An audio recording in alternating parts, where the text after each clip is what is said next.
Сәлеметсіздер ме? Бүгінгі біздің тақырып құтырманың эпидемиологиясы және оның алдын алуы. Мына жерде бізде қысқаша жоспар бар. Ол бізде кіріспе, негізгі бөлім және қорытындыдан тұрады. Кіріспе құтыру орталық жүйке жүйесін зақымдайтын, әрдайым дерлік өліммен аяқталатын жіті вирустық зоонозды инфекция. Әдетте вирус науқас жануардың сілекейі арқылы адамға тістеу, тырнау, сілекейдің зақымдалған теріге түсуі нәтижесінде беріледі. Қоздырғышы.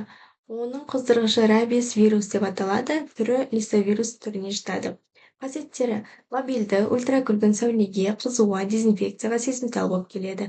Төмен температурада және мұзда ұзақ сақталады. Нерв тіндерін, тропты, ми тінін зақымдайды. Инфекция көзіне келетін болсақ, ол бізде негізгі резервуарларға жабайы жануарлар, түлкі, қасқыр, жарқанат, борсық, қоңыр аю кіреді. Үй жануарлары: ит, мысық, ірі қара, жылқы, қой, түйе.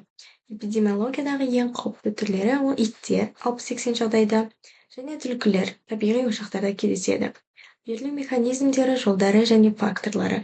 Берілу механизмі: контактілі, трансмиссивті механизм, яғни сілекей арқылы.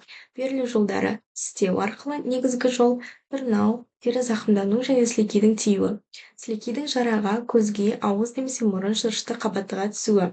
Төртінші, жарқанаттар арқылы аэрогенді жұқтыру өте сирек кездеседі.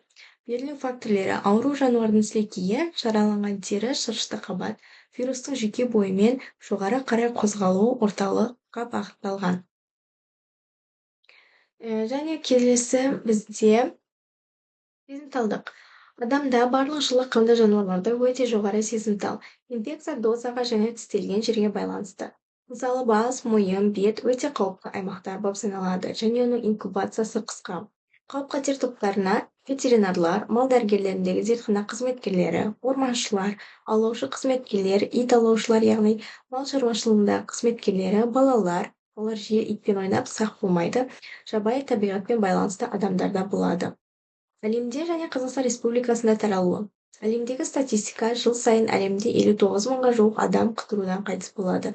19 жағдай ауру иттерден жұғады. Ең көп таралған аймақтар олар Азия, яғни Үндістан, Қытай жағдайы, Африка, Латын Америкасының кейбір аймақтары. Қазақстандағы жағдай: Қазақстанда құтыру табиғи ошақтық инфекция. Жыл сайын орта есеппен ұсақ және ірі қара малдарда 200-400 жағдай. Адамдар арасында 60-20 тістелу нәтижесі расталады. Адам өлімі 1-5 жағдайға дейін кездеседі. Эндемиялық аймақтар. Бізде Қазақстанда осы солтүстік Қазақстан, Ақмола, Қостанай, шығыс Қазақстан, Павлодар, Жамбыл, Қарағанды, Түркістанның кей аймақтарында кездеседі. Жабайы аңдар, яғни түлкі, қасқыр өте көп тараған өңірлер жоғары қауіп аймағына жатады. Алдын алу шаралары. Алдын алу шаралары бізде бірінші жағдай, біз спецификалық алдын алуды қараймыз. Олар қаңғыбас иттер мен мысықтарды бақылау, аулау, жабайы жануарлар санын реттеу, ветеринарлық қадағалау, халық арасында санитарлық ағарту жұмыстарын жүргізу. Ауру жануарларды бірден оқшаулау, жараны алғашқы өңдеу, жараны сабынды сумен 10-15 минут жуу, йод антисептикпен өңдеу және жануарлардың ветеринарлық тексерулерін қамтамасыз ету. Келесі бізде спецификалық алдын алу. Ол біріншіден жануарларды вакцинациялау. Иттер мен мысықтарға жыл сайын вакцинация алу, мал шаруашылығы жануарларына жоспарлы егу, түлкілерге жанама, яғни оральды вакцина тастау. Адамдарға профилактикалық вакцинация салу, яғни олар кімдерге керек? Біріншіден ветеринарлар, орманшылар, ит аулаушылар, құтыруға эпидемиология жағынан қауіпті аймақ тұрғындарына. Постэкспозициялық профилактика. Егер адамды тістесе, жараны жуу және өңдеу, құтыруға қарсы вакцинация курсы. Сонымен қатар 0, 3, 7, 14, 30, 90 күндер аралығында арнайы тексерістен өтіп тұру. Иммуноглобулин енгізу. Ауыр жарақат, бас, мойын аймағы көптеген тістеу болса, вакцинамен бірге беріледі. Яғни бізде постэкспозициялық профилактика жүргізілсе, аурудың алдын алудың 100% тиімді әдісі болып саналады. Қорытындылай келе, құтыру өлімге әкелетін аса қауіпті вирустық инфекция. Оның эпидемиологиясында негізгі рөлді жабайы және үй жануарлары атқарады.